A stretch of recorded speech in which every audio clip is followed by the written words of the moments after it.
कल मुल्क में सदारती इलेक्शन होने जा रहा है, जिसमें हुक्मरान इत्तेहाद के आसिफ अली जरदारी और तहरीक इंसाफ के हिमायत याफ्ता महमूद खान अचकज़ई में मुकाबला होगा।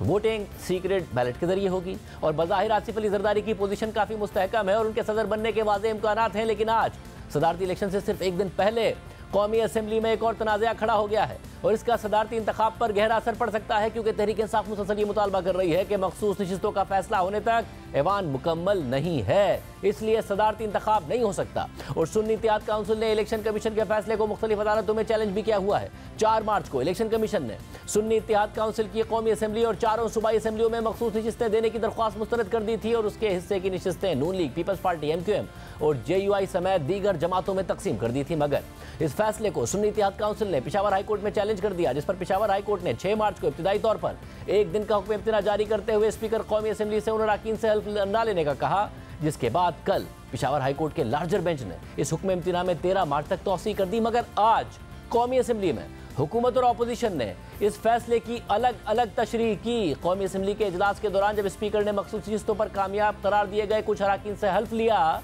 तो तहरीक इंसाफ के रहनुमा और नामजद अपोजिशन लीडर उमर अयूब ने कहा कि जिन अरकान ने हल्फ लिया वो गैर आईनी और तौहीन अदालत है।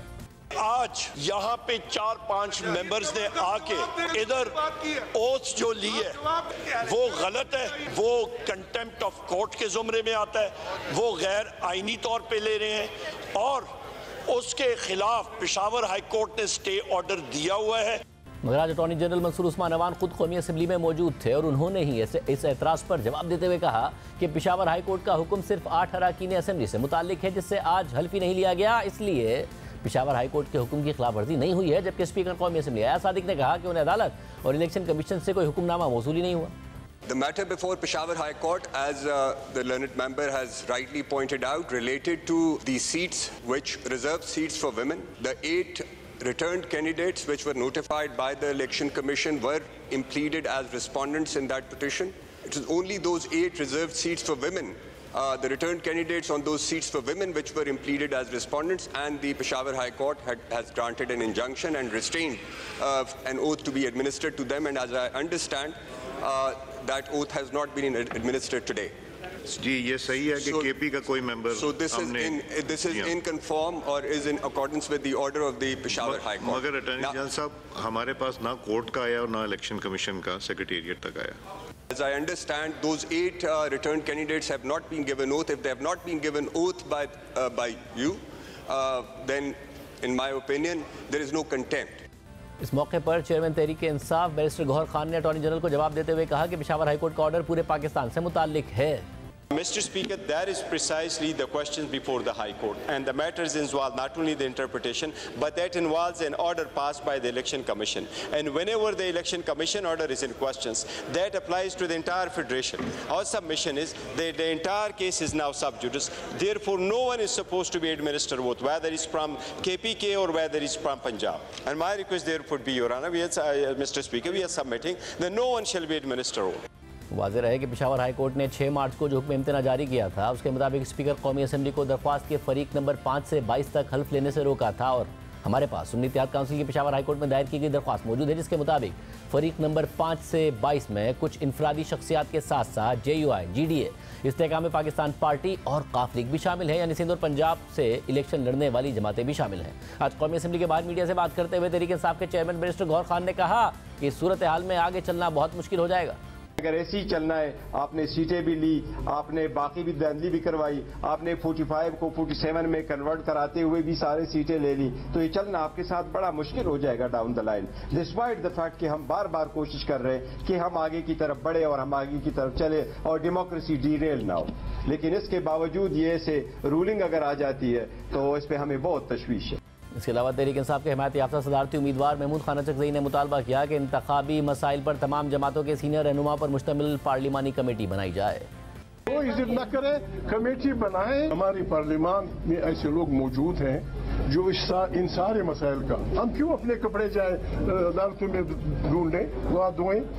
वी आर कॉम्पिटेंट पीपल, हमारी अपनी पार्लियामेंट है, कमेटी बनाएं, जो भी ग्रीवेंसेज है, इलेक्शन के हो, रिगिंग के हो, 45 फार्म के हो, 47 फार्म के हो, हम बैठ के इसका इलाज कर सकते हैं। मुमकिन है कि हमारे ये साथी हम सब आपके साथ मुतमईन हो कि प्रेसिडेंट भी कंसेंसस से ले आओ, व्हाई शुड ही बी फलाना, व्हाई शुड बी फलाना, ये हो सकता है, लेकिन ये इस पार्लियामेंट ने अगर ये मौका जाया किया फिर हर जगह ये चक होगी। महमूद खान चकजई ने आज ही इलेक्शन कमीशन से सदारती इलेक्शन मुलतवी करने की दरख्वास्त की थी। चीफ इलेक्शन कमिश्नर को लिखे गए खत में उन्होंने मौका अख्तियार किया कि कौमी और सूबाई असम्बलियों की कुछ मखसूस नशिस्तें अभी खाली हैं। जब तक ये नशिस्तें मुकम्मल नहीं होती तब तक आइन और कानून के मुताबिक सदर के इलेक्शन के लिए इलेक्टोरल कॉलेज पूरा नहीं होगा। सुन्नी इत्तेहाद काउंसिल ने मखसूस नशिस्तों के मामले पर पेशावर हाईकोर्ट में दरख्वास्त भी दायर की है, जिस पर अदालत की जानिब से हुक्म इम्तना जारी किया गया है और दरख्वास्त गुजार सुन्नी इत्तेहाद काउंसिल के हक में वाज़ेह फैसले के लिए पुरुमीद है। इन हालात की रोशनी में इलेक्टोरल कॉलेज मुकम्मल होने तक सदारती इलेक्शन मुलतवी किया जाए। इसके अलावा आज सिंध हाई कोर्ट ने भी सुन्नी इत्तेहाद काउंसिल की दरख्वास्त पर सदारती इलेक्शन में मखसूस नशिस्तों पर कामयाब 3 अरकान असम्बली के वोट ना गिनने का हुक्म दिया है, मगर आज लाहौर हाई कोर्ट से सुन्नी इत्तेहाद काउंसिल को कोई उबूरी रिलीफ नहीं मिल सका। अदालत ने फरीकैन को नोटिस जारी करते हुए केस की समाअत 13 मार्च तक मुलतवी कर दी है, मगर इससे पहले आज पंजाब असम्बली में स्पीकर मलिक अहमद खान ने मखसूस नशिस्तों पर कामयाब करार दिए गए 24 अरकान असम्बली से हल्फ ले लिया। इस दौरान सुन्नी इत्तेहाद काउंसिल के अरकान शोर शराबा और एहतजाज करते रहे। सदारती इलेक्शन से एक दिन पहले ये सूरत हाल बन रही है। आज लाहौर में सदारती इलेक्शन की तैयारियों के सिलसिले में नून लीग और पीपल्स पार्टी की पंजाब असम्बली की पार्लिमानी पार्टियों का इजलास हुआ। इजलास में वज़ीर आला पंजाब मरियम नवाज और chairman Peoples Party Bilawal Bhutto Zardari भी शरीक हुए। बिलावल और मरियम नवाज ने दोनों ने आसिफ अली जरदारी के लिए अरकान से वोट मांगे। अब सबसे मैं वोट मांगने आया और वो भी अपना वालिद के लिए वोट मांगने आया। मैं अपने वालिद के लिए सिर्फ इतना ही कह सकता हूँ कि वो वैसे ही आपका ख्याल रखेगा जैसे वो मेरा ख्याल रखेगा। आपने कहा कि आज आप वोट मांगने आए हैं, अगर आप वोट ना भी मांगने आते तो PMLN इंशाल्लाह इसी तरह आपको वोट देती। इत्तेहादी जमातों की तैयारियां जारी हैं, लेकिन कल आसिफ अली जरदारी और महमूद खान चकजई को कितने वोट मिल सकते हैं? अगर सुन्नी इत्तेहाद काउंसिल जिन मखसूस नशिस्तों का दावा कर रही है वो अगर उन्हें मिल भी जाएं तो भी ज़्यादा फ़र्क नहीं पड़ता। आसिफ अली जरदारी की पोजीशन मुस्तहकम है। आज कौमी असम्बली में 4 और पंजाब असम्बली में मखसूस नशिस्तों से ताल्लुक़ रखने वाले 24 अरकान ने हल्फ उठा लिया है। नंबर गेम की जो कल सूरत हाल थी वो आज बदल गई है। कल भी हमने आपके सामने नंबर गेम की सूरत हाल रखी थी और आज की अपडेटेड सूरत हाल भी आपके सामने रखते हैं। कल कौमी असम्बली, सेनेट और चारों सूबाई असम्बलियों के अरकान वोट कास्ट करेंगे। कौमी असम्बली, सेनेट और बलूचिस्तान असम्बली के हर रुकन का एक वोट गिना जाएगा, जबकि पंजाब, सिंध और खैबर पख्तूनख्वा असम्बली के वोट मुल्क की सबसे छोटी सूबाई असम्बली यानी बलूचिस्तान असम्बली के बराबर यानी 65 शुमार होंगे। इस वक्त कौमी असम्बली की 336 नशिस्तों में से 27 नशिस्तें खाली हैं यानी 309 अरकान वोट देंगे। सेनेट की 100 में से 7 नशिस्तें खाली हैं यानी 93 अरकान वोट देंगे।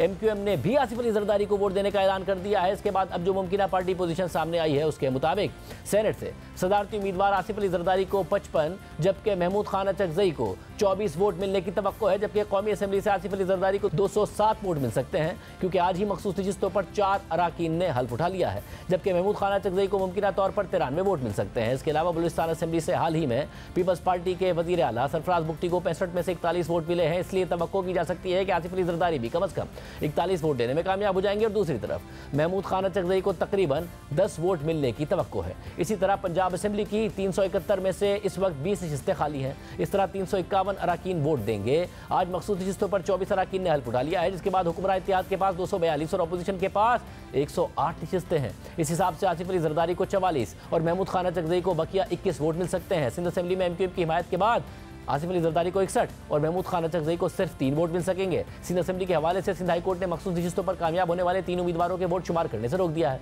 खैबर पख्तूनख्वा असम्बली से महमूद खान चकजई को वाज़ेह बरतरी हासिल है और उन्हें 51 वोट बआसानी मिल सकते हैं, जबकि आसिफ अली जरदारी को 7 वोट मिलेंगे। इस तरह आसिफ अली जरदारी को कुल 415 और महमूद खान चकजई को इलेक्टोरल कॉलेज में 202 वोट मिलने की तवक्को है, यानी दुगने से भी ज़्यादा आसिफ अली जरदारी साहब को वोट मिल सकते हैं। यानी आसिफ अली जरदारी मुतवक्किल इलेक्टोरल वोट्स में महमूद खान चकजई से बहुत आगे हैं, जबकि JUI, कुछ छोटी जमातें और आज़ाद अरकान किसको वोट देंगे इसका फैसला होना भी बाकी है। मगर मौलाना फजल रहमान वाज़ेह कर चुके हैं कि वो इन असम्बलियों में किसी भी इंतखाबी अमल में हिस्सा नहीं लेंगे और तहरीक इंसाफ वाज़ेह कर चुकी है कि वो 3 बड़ी सियासी जमातों से बात ही नहीं करेगी।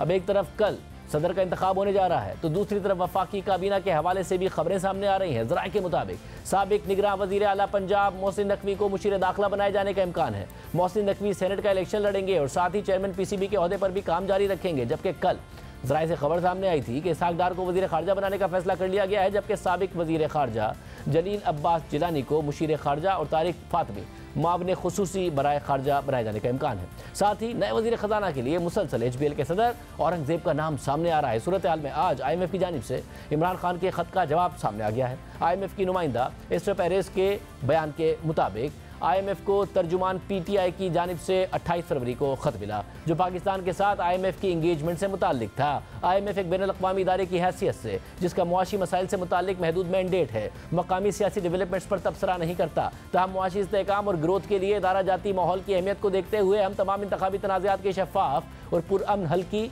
हौसला अफजाई करते हैं। IMF की तर्जुमान के मुताबिक स्टैंड बाई अरेंजमेंट मुआहदे के दूसरे जायजे पर पाकिस्तान से मुज़ाकरात के मुंतज़िर हैं। हुकूमत पाकिस्तान दरख्वास्त करे तो नए वस्त मुद्दती इक़्तिसादी प्रोग्राम की हिमायत करेंगे। इससे पहले प्रेस ब्रीफिंग के दौरान IMF की तर्जुमान ने बताया था कि नई काबीना की तश्कील के बाद IMF दूसरे जायजा मिशन के लिए अपने मिशन को पाकिस्तान भेजने को तैयार है। इस वक्त हमारा फोकस मौजूदा स्टैंड बाय प्रोग्राम है, जो अप्रैल 2024 में ख़त्म होगा। इसके अलावा आज तहरीक इंसाफ के रहनुमा शेर अफजल मरवत ने दावा किया है कि इमरान खान रमज़ान में रिहा हो जाएंगे। कल इमरान खान से मुलाकात की इजाज़त न देने पर शेर अफजल मरवत ने इस्लामाबाद हाई कोर्ट में तौहीन अदालत में दरख्वास्त दायर की थी, जिस पर आज समाअत के दौरान एडवोकेट जनरल ने जब अदालत से कहा कि समाअत रमज़ान के बाद तक मुलतवी कर दें, तो शेर अफजल मरवत ने जवाब दिया कि रमज़ान में तो खान साहब बाहर आ जाएंगे, ये दरख्वास्त गैर मौसर करवाना चाहते हैं। शेर अफजल मरवत की बात पर कमरा अदालत में कह भी लगे।